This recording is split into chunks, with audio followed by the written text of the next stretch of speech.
Hey everybody, Dr. Scott Keller coming from home today. Nothing better than a beautiful evening outside working out. So hopefully you all are enjoying the weather like I am. This week we're going to continue up the chin. We've been doing a little bit of shoulder work with core stability, and we're going to continue on that path, getting a little more specific with scapulothoracic stability. So, you know guys, it's one of the things in my office with people at our gym and other CrossFits around the area. I mean, it's the number one thing I probably treat is shoulder problems, shoulder pain, shoulder injuries. And it's probably the most detrimental as far as a CrossFit career, just daily life in general. You know, once you have a shoulder injury, it's hard to come back from, and even when you do, usually it's a chronic kind of management kind of situation, especially with CrossFit, as much overhead stuff as we do. So be careful with your shoulders, really mobilize them well, but not just mobilize, guys. I can't stress enough, stability is the key. Okay, oftentimes we over-mobilize and it leaves the joint sloppy without the proper stability. You're really setting yourself up for injury. So some of these next few weeks, going to be some simple exercises, fundamental, foundational, but oftentimes can really help you along that path to keeping a healthy shoulder. So mobility for the week, 3 really main areas: pecs, lats, and thoracic spine. Okay, so we need extension in our thoracic spine for a proper shoulder motion, and we really got to let go of this front side, the pec minor, and then that lat, and even deep into the armpit, the subscap muscle. Okay, all of those are bringing us in and forward, so we don't want to get stuck in this internally rotated position as we're trying to get overhead. Obviously, we all know that. That's injury waiting to happen. So, pec smash, lat roll, lat smash. Sorry about that, Ray. You all right? And then do some thoracic spine extension exercise with a foam roller or peanut. All right. This exercise, easy. Grab a light band.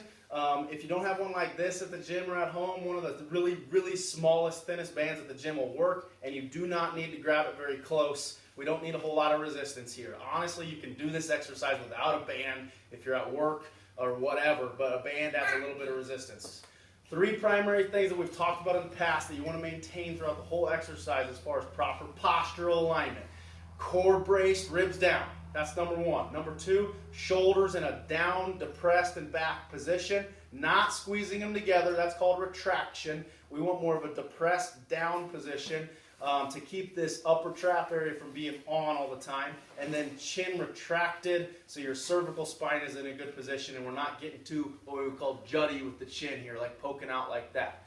Okay, so the position, I'm going to wrap the band around my hands, hold it in front of me, elbows directly at my side, elbows are bent at a 90-degree angle. Okay, brace my core, lower my rib cage, shoulders, and neck. So I'm going to start with that proper position and maintain that the entire exercise.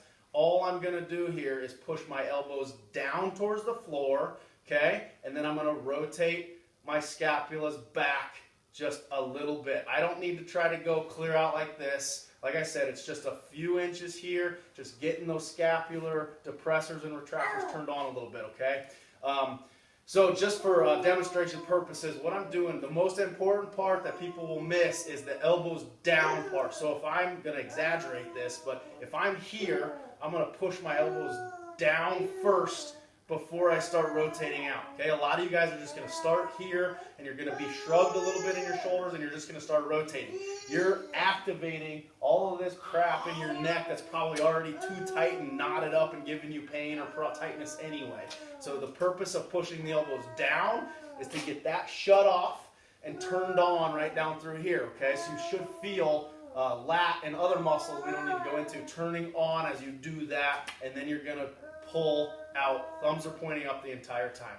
Okay, so from the side, I'm going to brace, shoulders back, head back, and push down with my elbows and slightly push out with my hands. Okay, most common errors we're going to see to watch out for, coaches, is lower back, hyperextension, breaking in the core, ribs flaring. We're going to see a lot of shrugging with the shoulders up like this.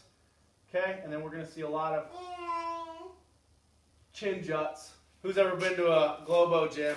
People doing lat pull downs and like this, okay? And obviously in our world, CrossFit world, a lot of people as they're doing pull-ups, they really reach with that chin, creating a really bad pattern in your upper body, shoulders, and neck when you do those kind of things. So that's why we're talking about all this stability stuff to get these muscles firing properly, okay? So, super simple exercise. Once you get the right position, do 10 reps. If you just have time for one set, coaches, that's fine. But otherwise, guys, 2 to 3 sets of 10 is a good way to get these muscles fired up for before your workouts. Mobility first, stability comes second. All right, guys? So good luck with this one this week. Questions, Scott@synergylincoln.com. Are you all right?